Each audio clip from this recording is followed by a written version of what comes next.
The Secrets Hidden in the Pyramids of Egypt. Part 1. The idea that civilizations progress from a primitive state to a more advanced one is a fallacy that evolutionists try to apply to history. If one abandons evolutionist nonsense and prejudice and looks at the historical references and findings with an unbiased mind, what one encounters is civilizations that used highly advanced technologies. Remains left from ancient Egypt, the Mayans, and the Sumerians indicate the branches of science such as electricity, electrochemistry, electromagnetics, metallurgy, hydrogeology, medicine, chemistry, and physics were used to a considerable extent. Electricity was efficiently generated and widely utilized in ancient Egypt. The Baghdad battery and the first arc lights were used at that time. But was electrical generation limited to these in ancient Egypt? A careful examination of Egyptian history immediately reveals the sophistication in perfect illumination.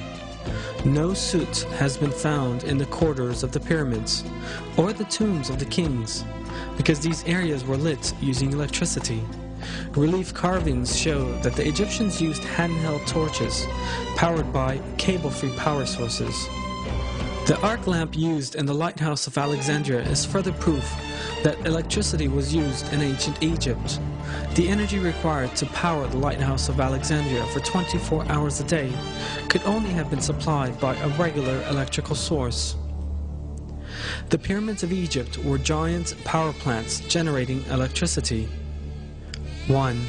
The outer casing of the Great Pyramid was covered with white tufa limestone, so tightly built that not even a razor blade could fit between the blocks.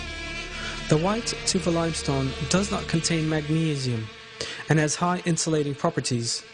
This insulation property prevented the electricity inside the pyramid from being released without control. 2. The stone blocks used inside the pyramid were made of another form of limestone containing crystal and a small amount of metal, which allow for maximum power transmission. The shafts inside the pyramid were lined with granite. Granite is a slightly radioactive substance and permits the ionization of the air inside these shafts.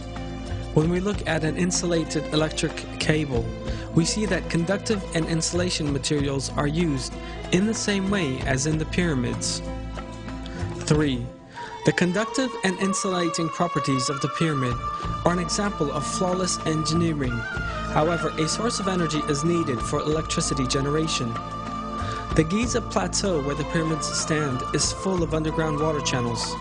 The pyramids rise above the limestone layers, the spaces between them being full of water.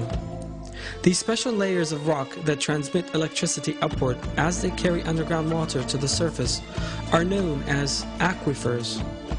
The high volume flow of the River Nile that passes through these aquifers produces an electric current. This is known as physioelectricity. The pyramids' underground chambers are granite conductors built within the rock charged with physioelectricity. This electric current is conducted directly to the upper part of the pyramid's granite, covered subterranean chambers. Granite is a very good conductor of electricity. The electromagnetic field that forms at the bottom of the pyramid is transmitted in concentrated form to the upper layers of the pyramid. On the top of the pyramid there was a gold capstone, gold being an excellent conductor of electricity. This section is no longer there in our day. This means the top of the pyramid has lost its structure of flawless geometry.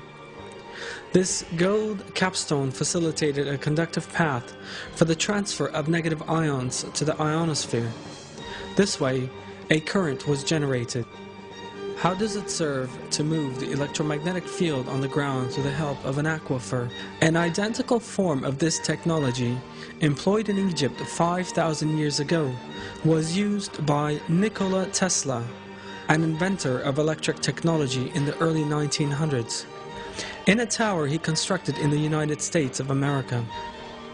Tesla, the inventor of such fundamental electric technology as the alternating current, electric engine, radio, the laser, and radar, was successful in simultaneously transmitting sound and pictures between continents in the Wardenclyffe Tower he built between 1901 and 1917. He used an external source of electricity for this, and even applied wireless power transmission technology. Tesla had also built his tower above an aquifer and discharged the negative ions from the aquifer to the tower. The electromagnetic technology used in Tesla's famous tower is identical to the electromagnetic field set up in the construction of the pyramids. Both systems generate negative ions and transmit them without the need for electric cables. So for what purpose did the Egyptians use electricity? Relief carvings clearly show that the Egyptians used hand-held bulb-type lamps powered by a cable-free electric source. These bulbs are reminiscent of Nikola Tesla's descriptions to show that his alternating current was safe. At the 1893 Chicago World's Fair, Tesla transmitted alternating electric current through his body to light a bulb he held in his hand without using electric cables. This relief carving shows a wireless antenna. The Egyptians used the antenna and cable-free energy for wireless communication. And the relief on the left is a carved transmitter with the receiver on the left. This evidence indicates that the Egyptians used free wireless energy for communication purposes. This relief carving shows a yarn manufacturing facility. The yarn Egyptians used for their fabrics at that time were as fine as those manufactured by machinery today.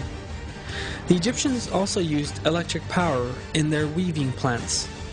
It was seen that many gold objects which have remained from ancient Egypt were in fact very finely gold-plated.